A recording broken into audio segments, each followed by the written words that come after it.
నువ్వు నేను ఏకమైనాము.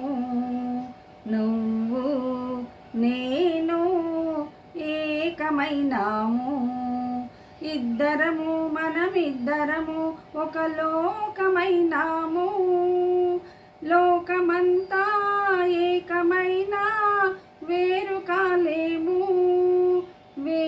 కాలేము. నువ్వు నేను ఏకమైనాము. కళ్ళు నాలుగు కలిపి మనము ఇల్లు కడదాము.